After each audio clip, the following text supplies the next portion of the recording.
Вітаю, час новин на АТР. Сьогодні 2 червня, четвер. Це 826-й день анексії Криму.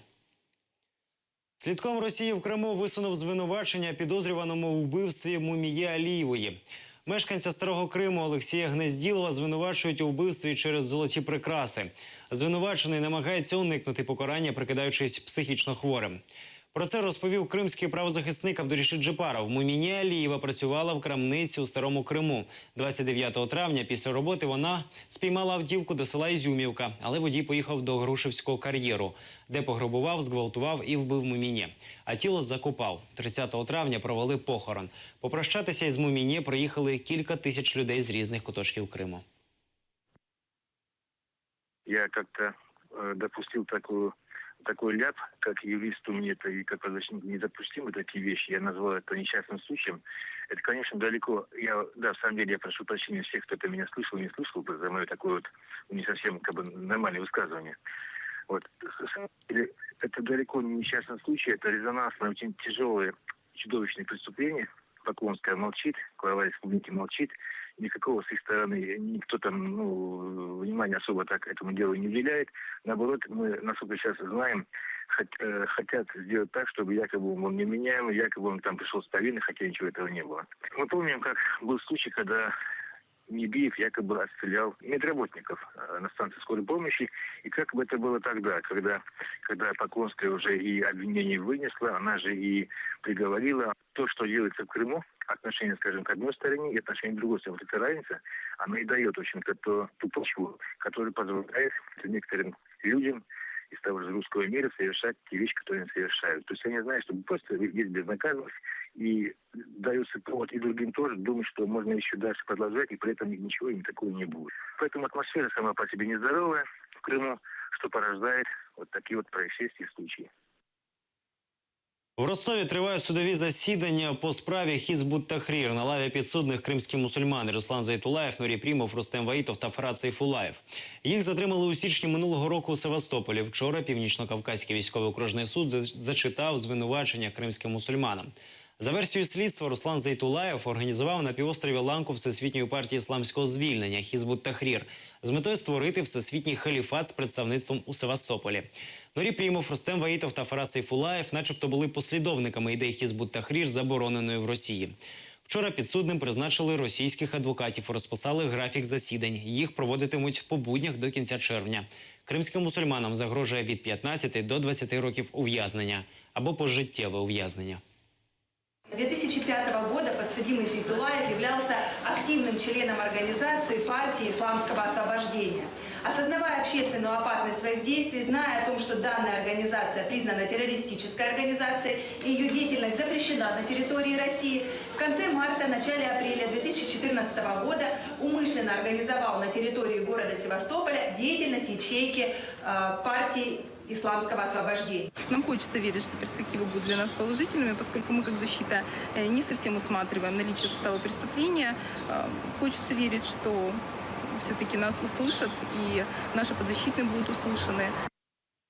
Севастопольська активістка нагадала про дітей кримських політв'язнів. Учора, в День захисту дітей, фотограф Севастополя Тетяна Москаленко зробила серію фотографій дітей незаконно ув'язнених кримських татар. Фотографії вона опублікувала в Фейсбуці та підписала: «Я хочу, аби вони сміялися від щирого серця і щоб їх очі були не такими сумними. Я дуже хочу, щоб батько зміг повести свою донечку у 1-й клас цього року, а я нарешті сфотографую дитячі очі повні щастя».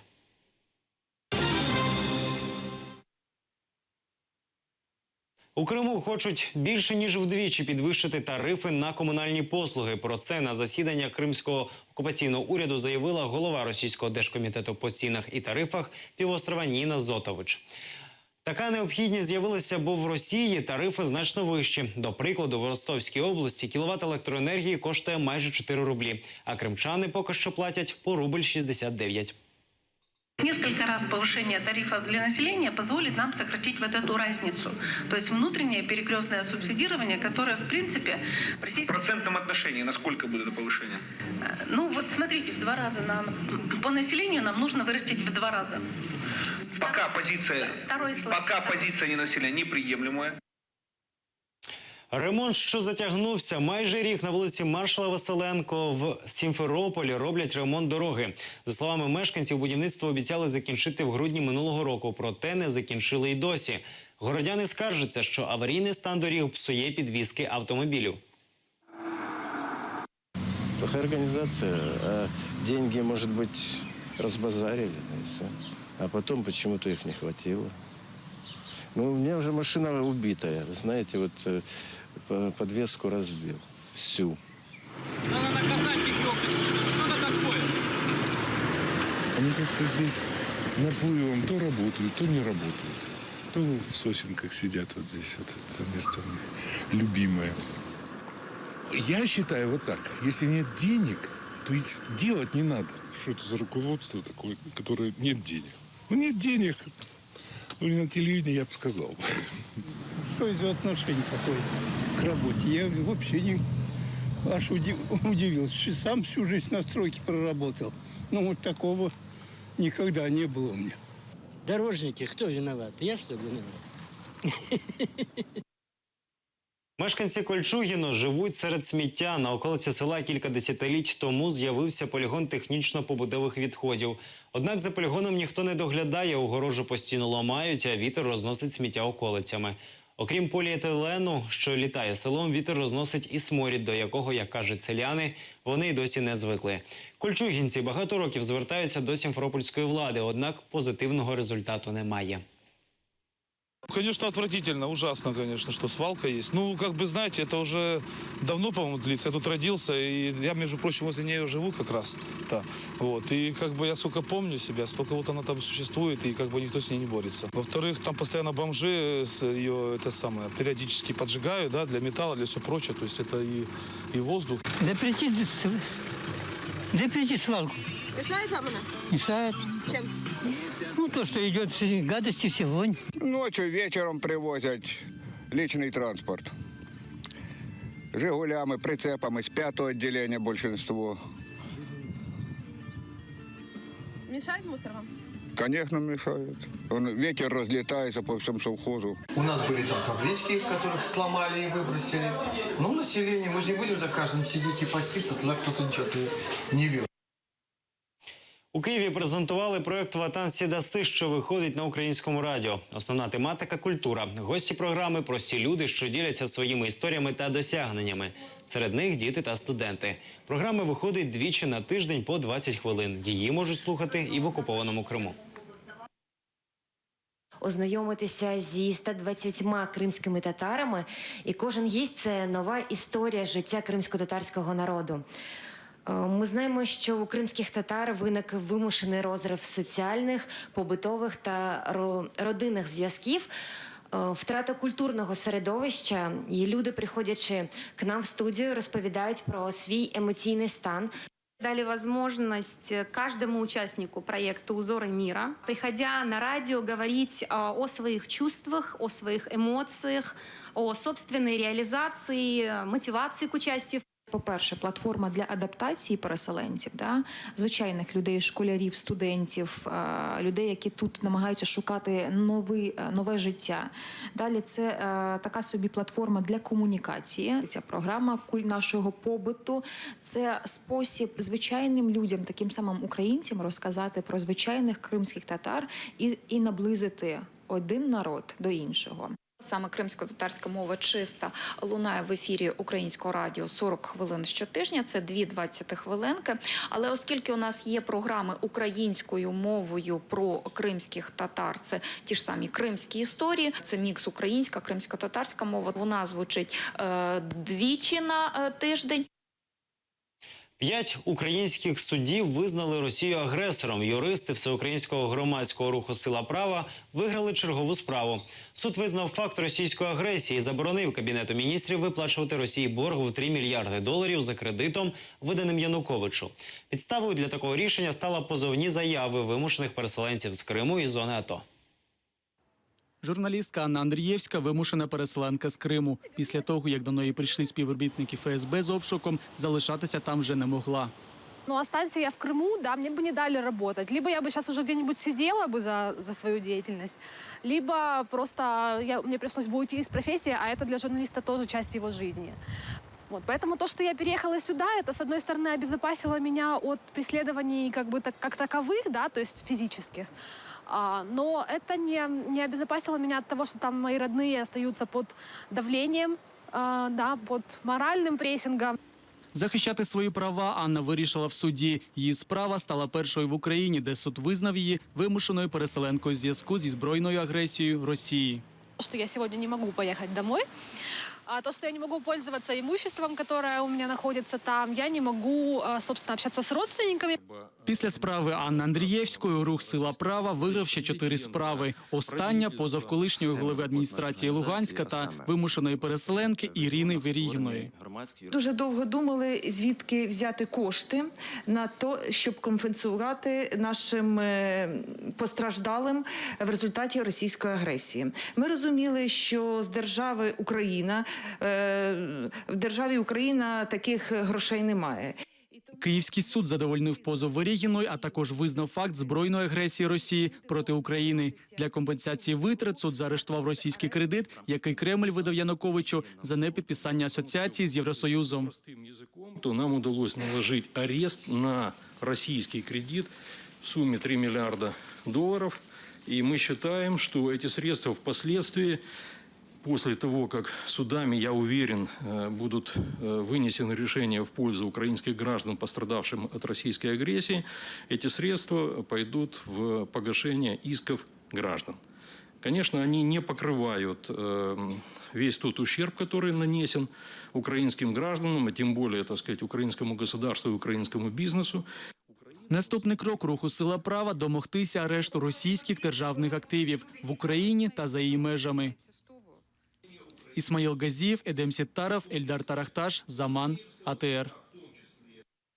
З фронтової передової на політичну. Ветерани АТО створюють платформу «Громадський рух за чесні та прозорі вибори до Верховної Ради України». Висуватимуть на депутатство узгоджених кандидатів-атошників для того, щоб уникнути конкуренції між фронтовиками на одному окрузі. Переконують, у жодній партії не вступатимуть і йтимуть мажоритарщиками. У Раді планують створити фракцію воїнів АТО. Скаржаться, ті депутати-атошники, що зараз в парламенті, не спромоглися створити навіть міжфракційне об'єднання, яке б опікувалося питаннями фронтовиків. У простих громадян просять допомоги – йти на вибори громадськими спостерігачами, аби уникнути фальсифікацій. Не була створена реальна робоча міжфракційна група з учасників АТО, які би займалися дійсно питаннями мобілізованих, тих, хто повернувся. Адже не секрет те, що люди, які повернулися з бойових дій, зони бойових дій, потребують реабілітації, психологічної. На жаль, цього сьогодні на рівні державної програми немає. Тобто цим займаються по великому рахунку далі волонтерські організації.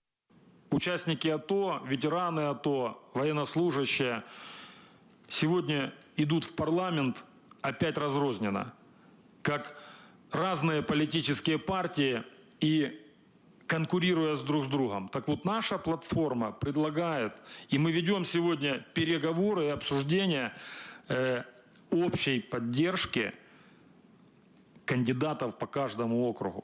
Люди, котрі повоювали, тим більше, котрі повоювали, змогли там з солдата піднятися до командира відділення, до командира взводу, командира роту, командири батальйонів.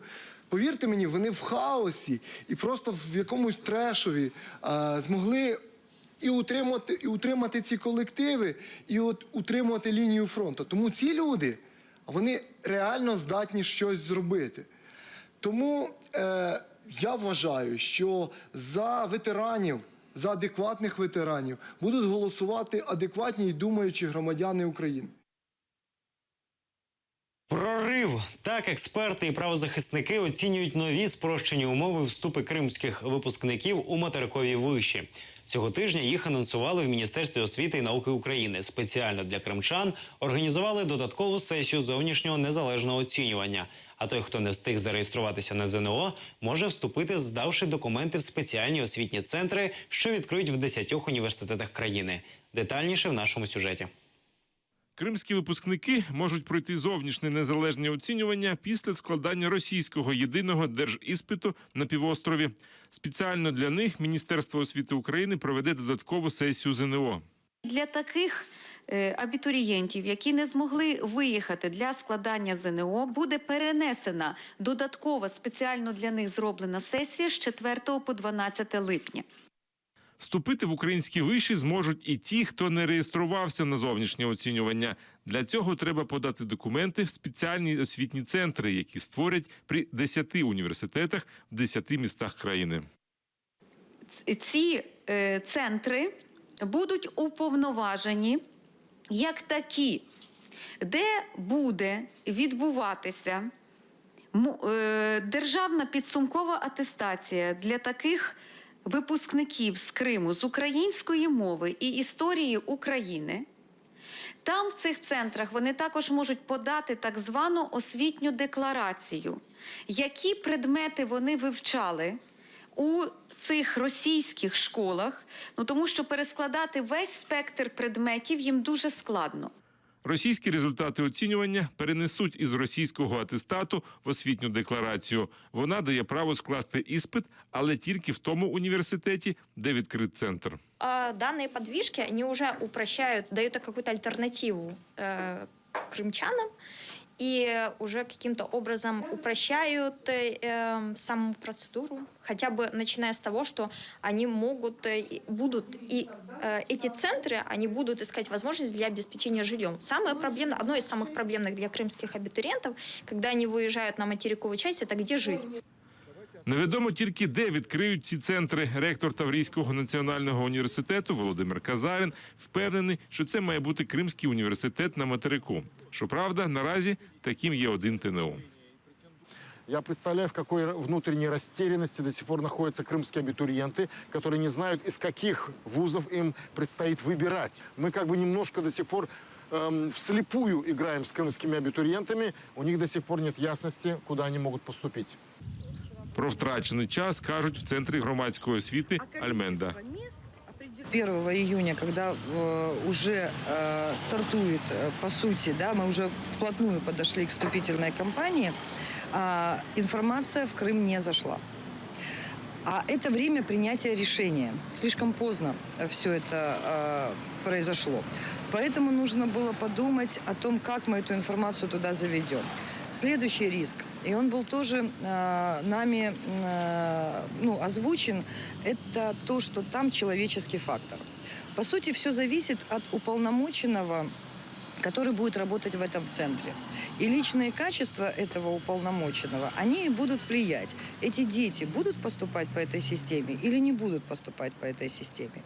У Міністерстві освіти обіцяють повідомити про те, де будуть створені центри протягом тижня. Експерти визнають, нововведення значно спрощують правила вступу. Вони прогнозують збільшення кримських студентів у материкових вузах. Роман Спірідонов, Ельдар Тарахташ, Заман, АТР. Наразі це всі новини. Більше розповість Ельдар Курцеїтов о 19:30 у наступному випуску «Заман». Будьте з нами. До побачення.